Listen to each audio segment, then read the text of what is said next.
Ma käin Tallinna Reaalkoolis sellepärast, et mulle meeldib matemaatika ja esimeses klassis on matemaatika peaaegu iga päev. Üks reaalkooli laps peaks olema tark, kes oskab kõike.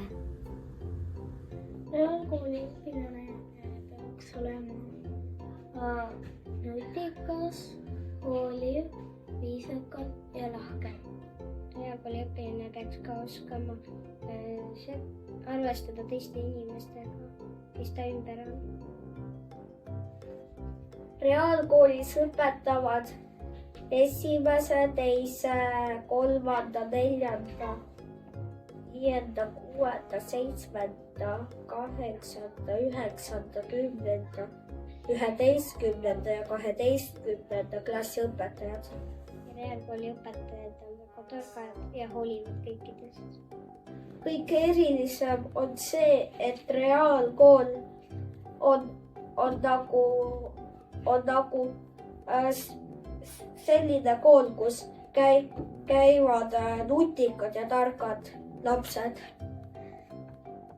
Reaalkooli teeb eriliseks see, et siin on kõik õpetajad nii head ja kõik teised õpetajad ka, mitte ainult klassijuhataja.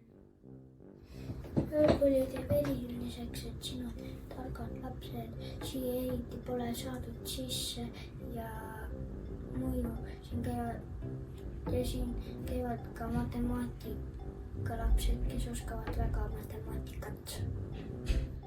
Esimeses klassis umbes 4 tundi iga päev, söögivahetunniga on siis 5 tundi ja kui on huviring, siis on näiteks 6 või 7. Mulle maitseb koolitoit, see on väga hea ja mu lemmiktoit on makaronid ja mingi kaste.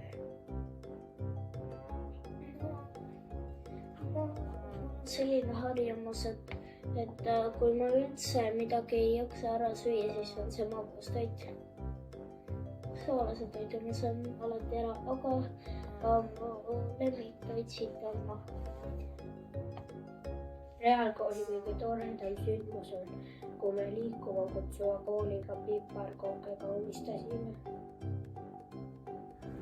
Mulle tuleb meelde koolist selline sündmus, kus meil oli klassi hommik ja kus me võisime panna kostüümid ja kus me paneme kooli süüa ja meil oli väga tore päev.